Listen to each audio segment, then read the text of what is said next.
Bird Imitations by Joe Belmont, Edison Records. The English Whippoorwill.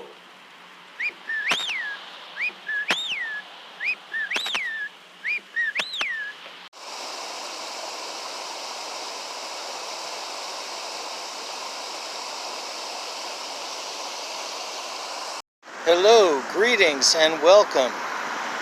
Welcome to the Stereo 999 YouTube channel. I am your host, the artist formerly known as Stereo Steve, and I am waiting for the bus. Why'd you put so many effects on that? Well, it's because I was trying to hide the nose hair from the way I was holding the phone camera.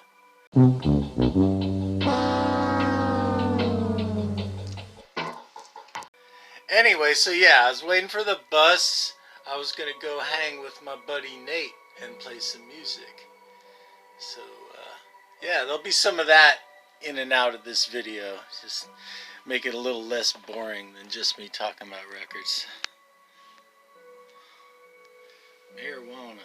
Drugs are...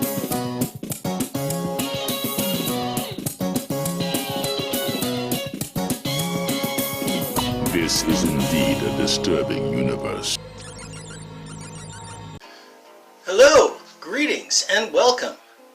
Welcome to the Stereo 999 YouTube channel. I am your host, the artist formerly known as Stereo Steve. And yeah, the latest thing I've seen in the VC is this 10 records you think nobody else has.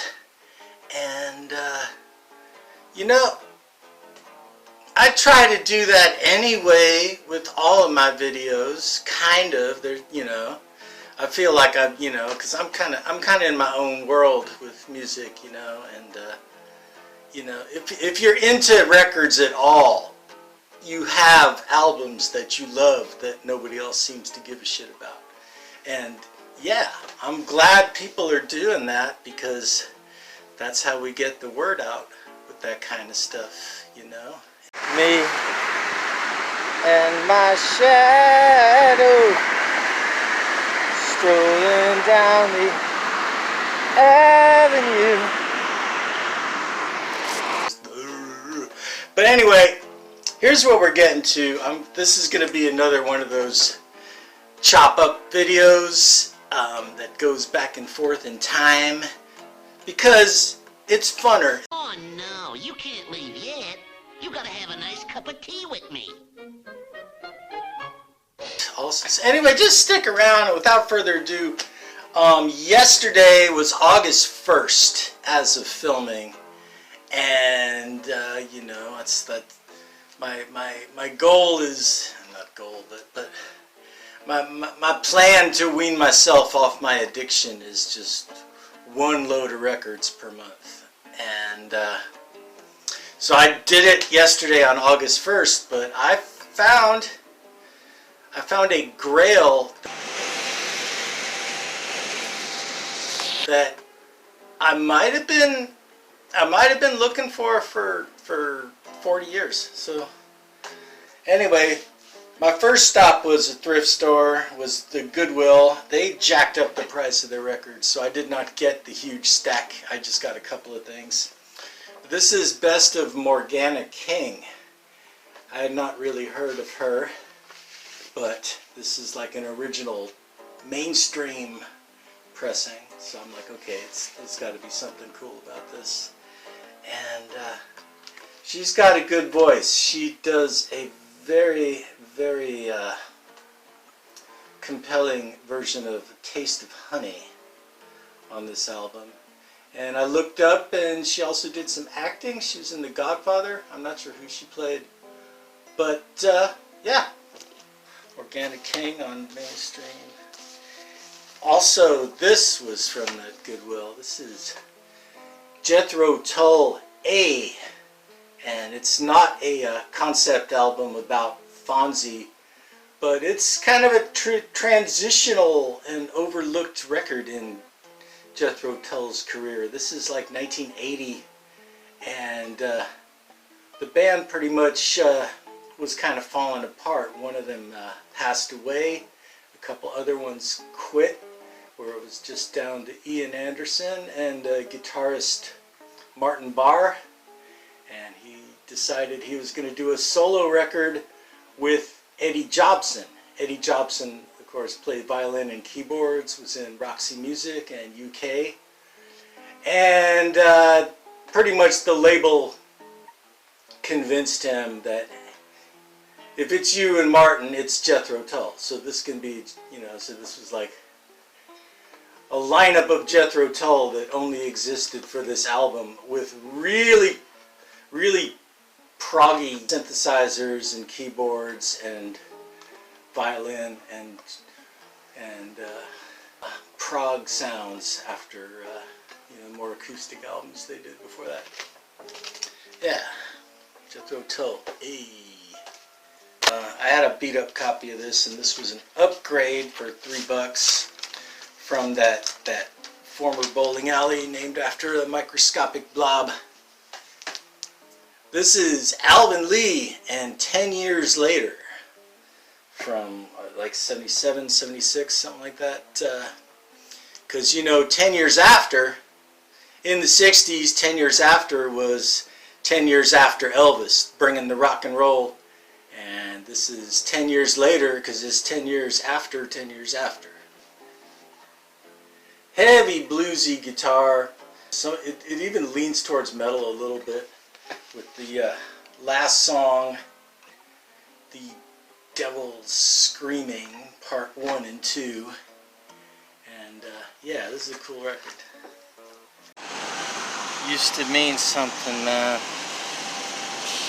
Used to be that all these quests for holy grails and the last two vinyls is that I'm going to speak about are bootlegs that I also found at the Microscopic Blob. One of them is the Holy Grail, but before I get to that, this back in the 80s somebody made me a cassette tape of this, and this is a Pink Floyd bootleg entitled, wait for it, Dark Side of the Moo. Yes. And what it is a compilation of kind of Syd Barrett era and early David Gilmour era B-sides. It's got the tracks from the Zabriskie Point soundtrack. It's got Scream Thy Last Scream and Vegetable Man and all the kind of Syd Barrett B-sides. And it's a good collection. Now these tracks are easier to find and listen to, so it's not as big of a deal, but it's a good collection. And now, you know, I saw this record, and thinking about it now, I was in high school. I was in high school in the 80s, and just the beginning of my 60s garage rock obsession was obsessing over bands like the Kinks and the Yardbirds, and later on the Seeds and the 13th Floor Elevators, and then getting Pebbles and Nuggets compilations. But another kid had this bootleg, the Yardbirds' More Golden Eggs, and the copy back then was like with just the Xerox, and it was on colored vinyl, and it's some Yardbirds and related B-sides. It's got a couple of like Jim Page singles. It's got their appearance on maybe it's the Smothers Brothers, but they perform Shapes of Things on a TV show, and then they talk about how feedback works, which is pretty cool.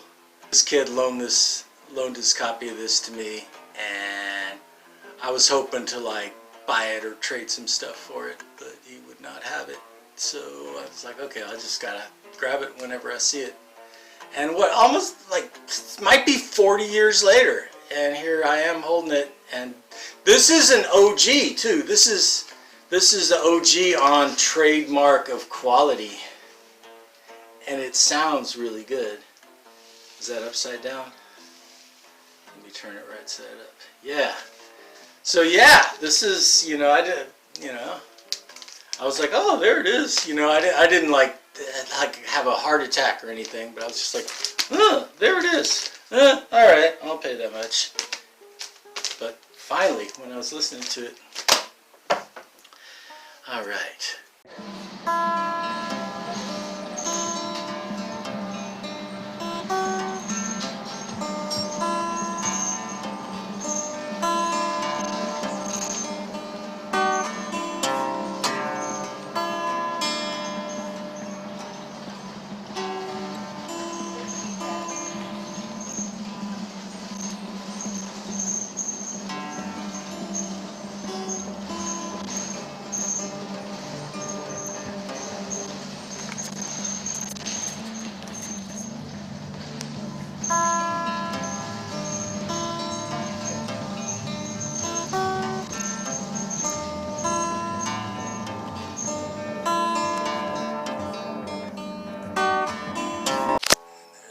Awesome painting of a tiger that my late grandfather did. Hey buddy, what's up buddy?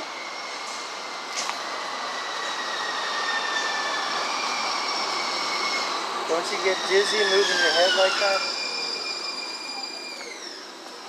Quarter tones from thrift stores. It was bucking a quarter tones. Was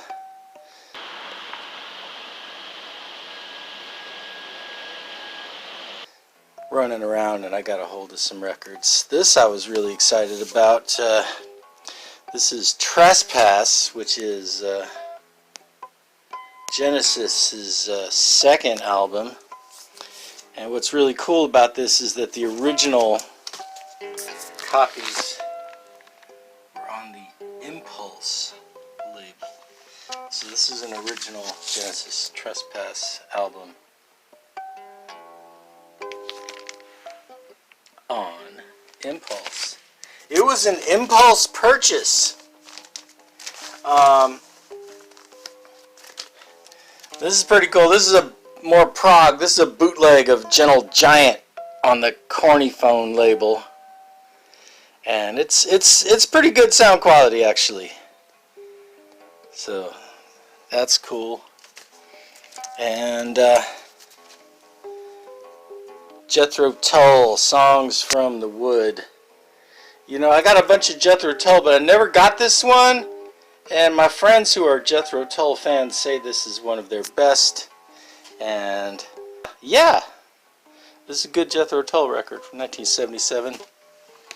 And when you're too high to deal with prog rock, then you listen to like Lee Michaels. And this is Lee Michaels' Nice Day for Something.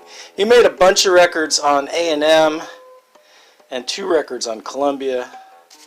And I guess there's one more that I don't have.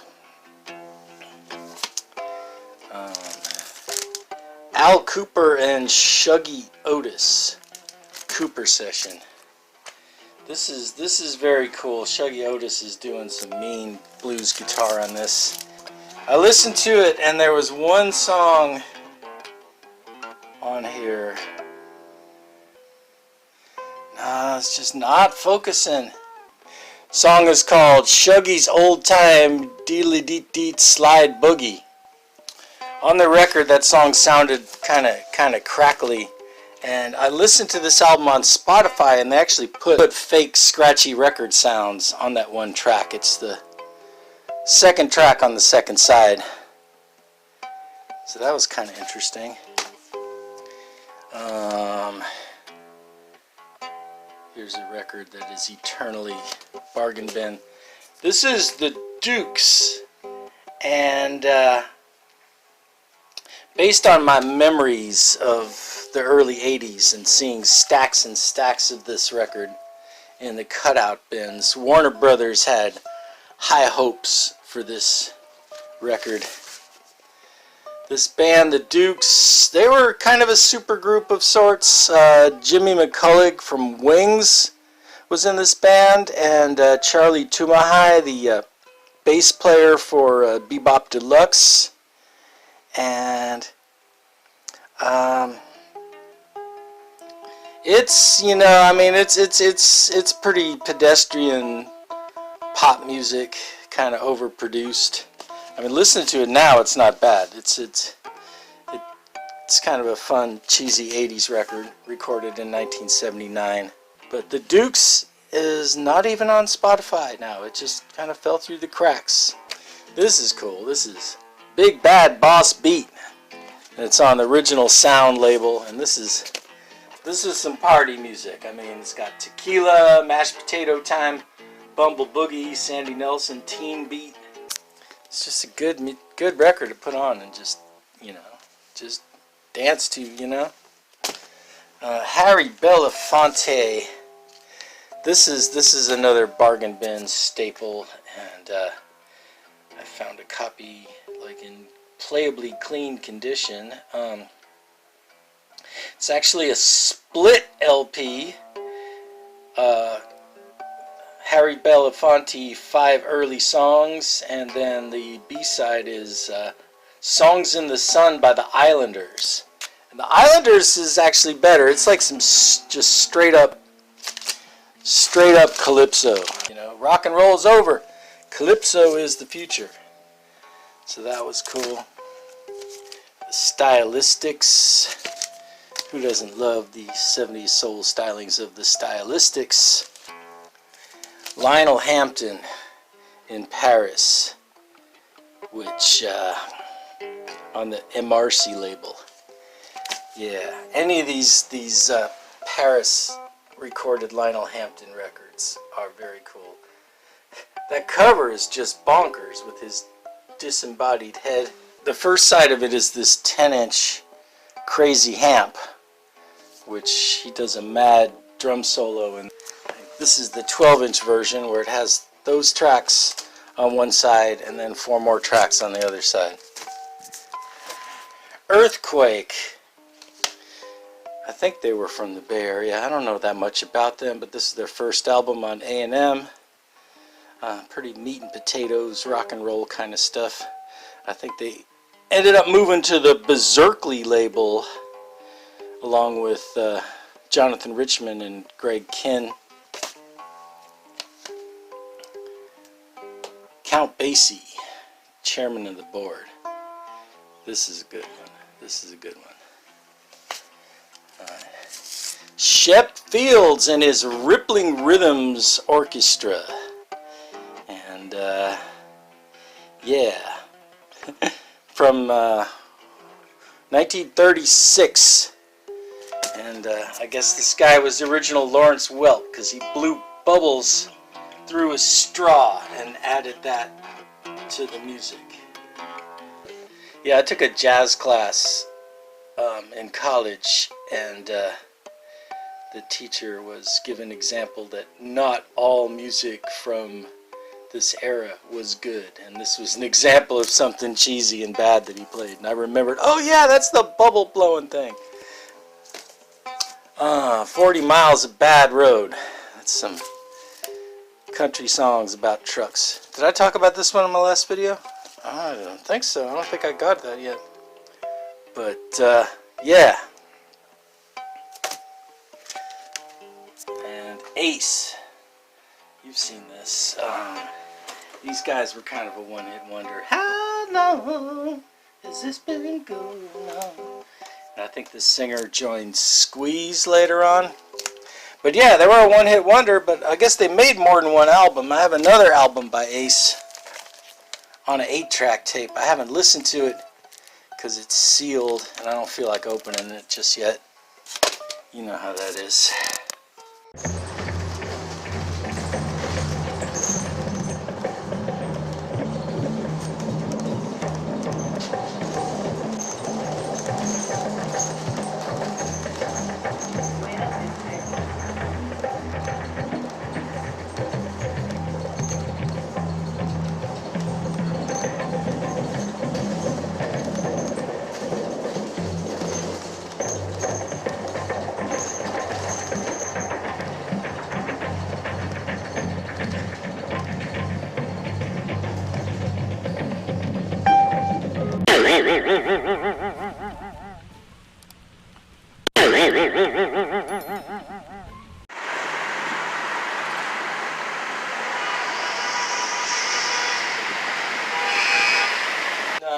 try to figure out if I could film and get us both in the frame with the...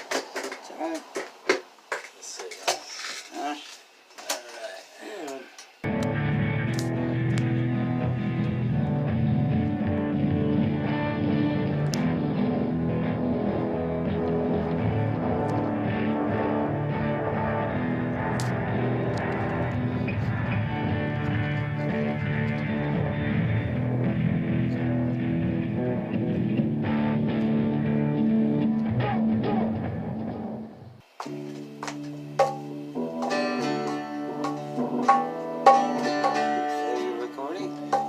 Yeah.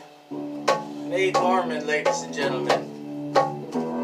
One hand on the keys, one hand on the drums.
time spent staring at sidewalks.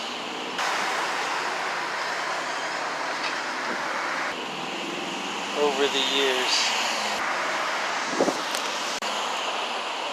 What if you added it all up?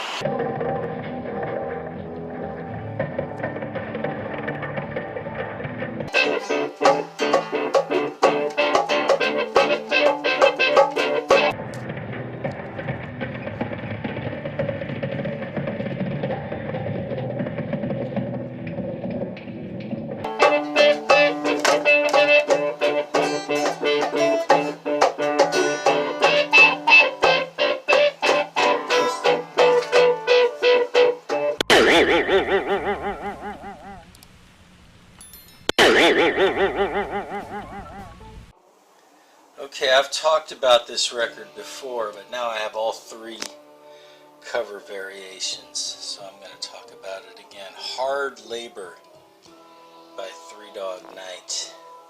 And this is the original censored cover. They always had this file folder kind of over it, and it opens up. But it's supposed to be attached, but it's perforated, so a lot of times it just comes off. So this is what the original censored cover art looked like. See, they're pulling this slimy record out of this clown creature in the hospital. And then later on, this is like an actual adhesive band-aid that they stuck over the offending part, and the file folder is missing from this. And then this is with the file folder still attached, and the band-aid, you see it's a little smaller. This is actually printed on and embossed over the picture. So those are the three different versions of Three Dog Night, Hard Labor.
I noticed an unusual sound on the end of that one. As it started to go, it had this high-pitched sound. How was that done? You mean the solo? Yeah. This is a new thing that we've developed or we're working on. It's called feedback. It's when the guitar, it's a sort of complicated thing where the guitar signal goes through the amplifier And it comes back in. Actually, feedback for the layman, you've heard a lot of people get up on the stage and go, hello, and all of a sudden the speaker goes, ah! You know, when it squeals when the mic gets in front. Well, that's called feedback regardless of how it... Yeah, that's it, what you heard right there. Oh, boy. That's... It's a wonderful world of country music. Where'd you get that? In the Nate archives. Alright, let's see what we got. Got Kenny Rogers, Willie Nelson, Johnny Cash.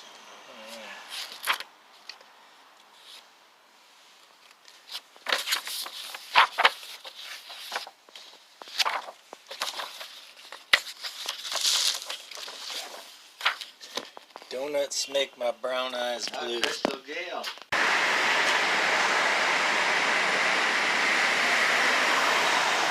beat book. Not the beat box. Yeah. Beat next. Who's that? Is that Kerouac? No. Yeah, I think so.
Oh, sorry. Alright.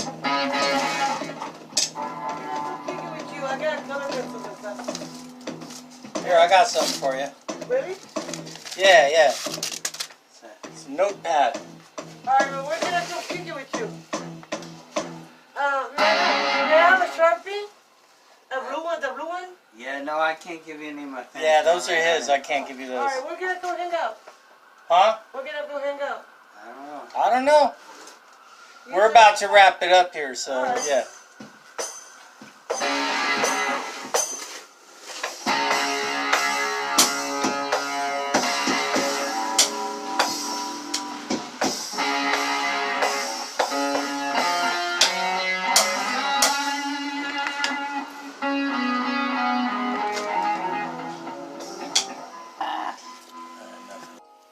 Alright, well last time I was going to talk about 545s, and then I kind of gave up after Night Ranger gave me PTSD, so I got 545s I'll talk about too. While we're on Three Dog Night, this is It Ain't Easy by Three Dog Night, and where's the button there? This is It Ain't Easy by Three Dog Night. And I always thought that was a Kinks song because the author says R. Davies underneath, but it's actually, the song was written by a guy named Ron Davies.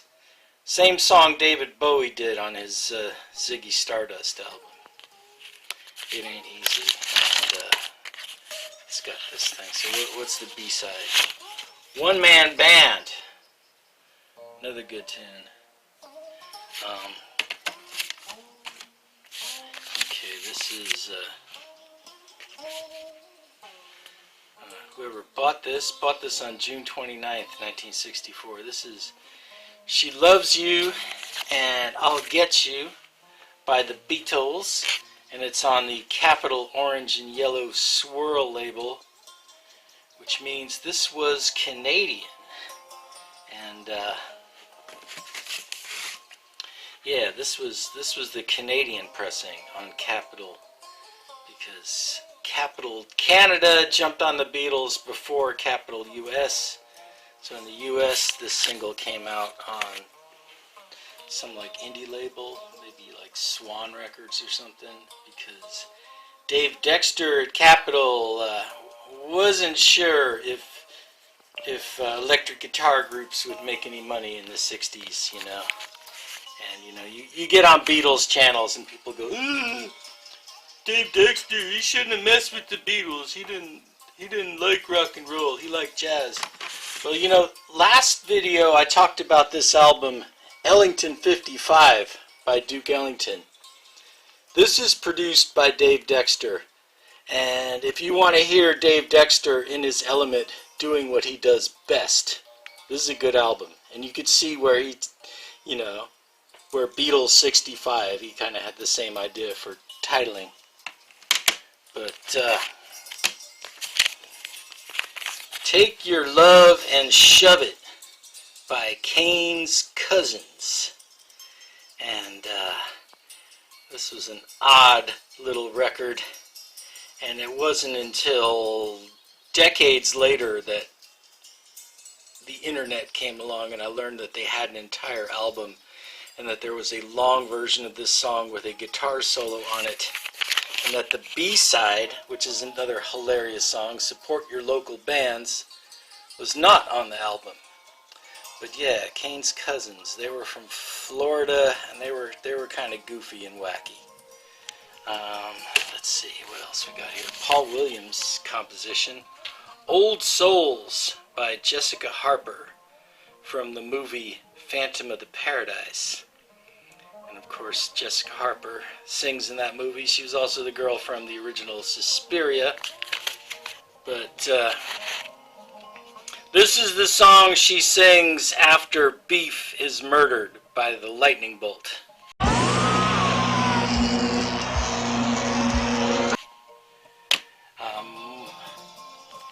And going from movies to TV, this is Roger Kellaway doing Remembering You.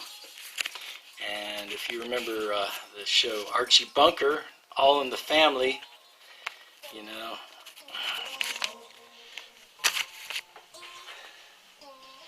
Some idiot on Instagram insulted me most viciously.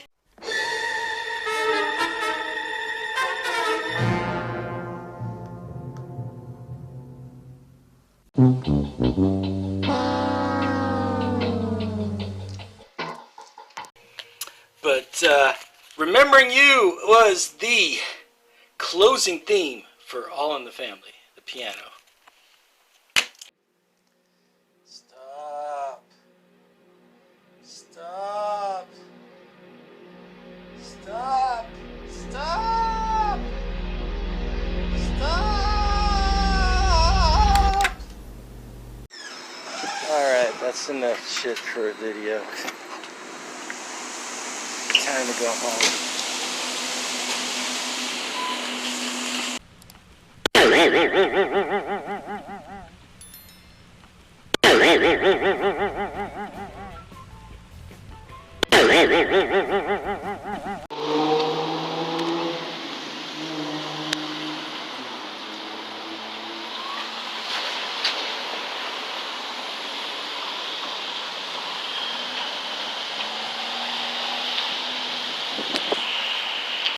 That's it, I'm getting out of here.